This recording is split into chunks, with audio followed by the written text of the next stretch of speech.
तो हाँ प्यारे बच्चों नमस्कार। फाइनली राजस्थान बोर्ड कक्षा 11 जीव विज्ञान बायोलॉजी का जो पेपर है वो फाइनली आपके आज हो चुका है। इस वीडियो के अंदर इस पूरे पेपर का फुल सॉल्यूशन, पूरे पेपर के फुल आंसर की आपको इस वीडियो के अंदर मिलने वाली है। तो वीडियो को आपको कंप्लीट देखना है। और आपका पेपर कैसा हुआ, आपने 50 में से कितने नंबर का स्कोर किया, आपका पेपर ईजी था या हार्ड था, तो ये आप सभी बच्चों को कॉमेंट बॉक्स में जरूर बताना है। तो इस वीडियो के अंदर बायोलॉजी पेपर का फुल सॉल्यूशन आपको एक साथ इस वीडियो के अंदर मिलने वाला है। तो साथ साथ में आप अपने उत्तर वो मिलान कर सकते हैं कि कौन सा क्वेश्चन आपने करेक्ट किया है, कौन सा क्वेश्चन आपने रॉन्ग किया है। तो टोटल 36 प्रश्न आपको पूछे गए थे। तो टोटल 36 प्रश्न का जो एनालिसिस है, टोटल 36 प्रश्न का जो फुल सॉल्यूशन है वो आपको इस वीडियो के अंदर मिलने वाला है। तो कक्षा 11वीं अर्धवार्षिक परीक्षा 2025-26 का ये पेपर है, जीव विज्ञान का पेपर है, बायोलॉजी का पेपर है, जो आपके आज हो चुका है। इस वीडियो के अंदर इस पूरे पेपर का फुल सॉल्यूशन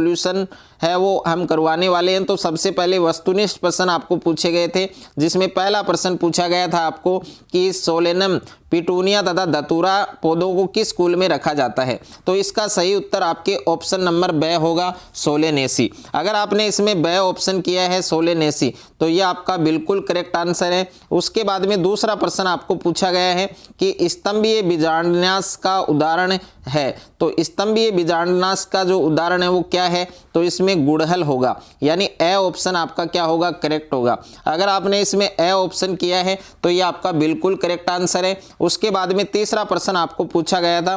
तीसरा प्रश्न आप देख सकते हैं कि मेंढक में रक्षात्मक रंग परिवर्तन की क्षमता को क्या कहते हैं। तो मेंढक में रक्षात्मक रंग परिवर्तन की जो क्षमता है उसको अनुहरण कहते हैं। तो इसमें ए ऑप्शन आपका क्या होगा, करेक्ट होगा, सही होगा। उसके बाद में नेक्स्ट है आपके प्रश्न संख्या 4 आपको पूछा गया है कि आरएनए में पाई जाने वाली शर्करा है। तो आरएनए में कौन सी शर्करा पाई जाती है, आपके राइबोज शर्करा पाई जाती है। तो इसका सही उत्तर क्या होगा, ऑप्शन नंबर स होगा। उसके बाद में नेक्स्ट है आपके 5वां प्रश्न आपको दे रखा है कि 7 बंडलों का छल्ले में व्यवस्थित होना कौन सा गुण है। तो इसमें होगा द्विबीजपत्री तने का। ओके, तो इसमें द ऑप्शन आपका क्या होगा, करेक्ट होगा, सही होगा।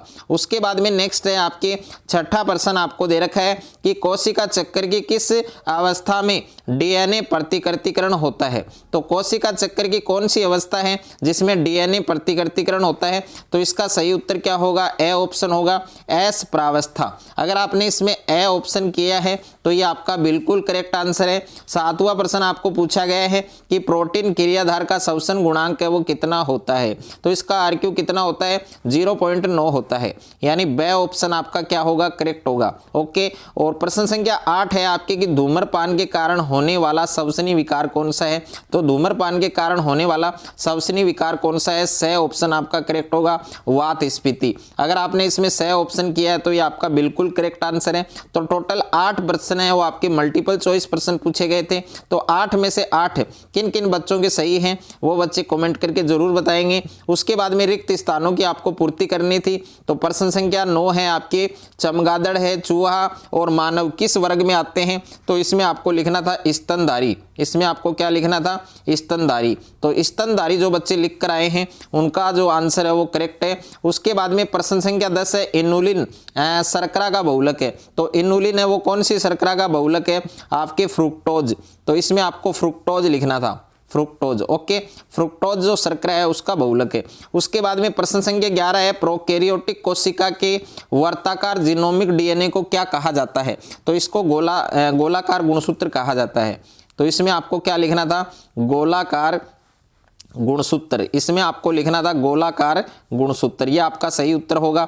उसके बाद में प्रश्न संख्या 12 है लेग्यूमिनोसी कुल में प्रकार का पुष्प दल विन्यास पाया जाता है। तो प्रश्न संख्या 12 के अंदर आपको लिखना था ध्वजकीय।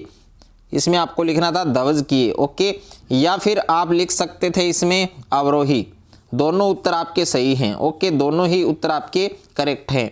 उसके बाद में नेक्स्ट है आपके अति लघुत्रात्मक प्रश्न। तो प्रश्न संख्या 13 अनिषेक फल को परिभाषित कीजिए, बहुत इजी प्रश्न है। प्रश्न संख्या 14 है अभ्रूणपोषी बीज के 2 उदाहरण। तो एक होगा मटर, दूसरा होगा सेम। और प्रश्न संख्या 15 भी आपको इजी पूछा गया था, त्वचारोम क्या होता है। भारतीय मेंढक का वैज्ञानिक नाम। तो भारतीय मेंढक का वैज्ञानिक नाम आपने क्या लिखा, इसमें होगा आपके होप्टो, इसमें होगा आपके होप्लो बेट्रा होप्लोबेट्राचस ये नाम था आपके। और उसके बाद में आपको लिखना था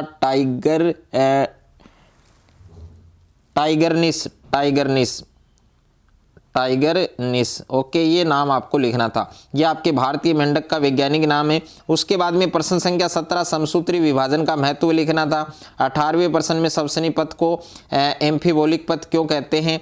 प्रश्न संख्या 19 है आर्थ्रोपोडा और एनिलिडा संघ में पाए जाने वाले श्वसन अंग। तो आर्थ्रोपोडा में कौन कौन से होंगे, आपके गलफड़े होंगे और श्वास नली होगी। और एनिलिडा संघ में कौन कौन से अंग होंगे आपके, एक तो त्वचा होगी, एक पैरापोडिया होगा। उसके बाद में द्विकला से घिरे दो कोशिकांग कौन कौन से हैं, एक तो माइटोकॉन्ड्रिया है, दूसरा आपके क्लोरोप्लास्ट है। तो पेपर है बायोलॉजी का बहुत ही इजी आया था आपका पेपर कैसा हुआ, आपने कितना स्कोर किया पेपर में, तो ये आपको कमेंट करके बताना है। बाकी पूरे पेपर का फुल सॉल्यूशन है वो आपको टेलीग्राम चैनल पर मिल जाएगा।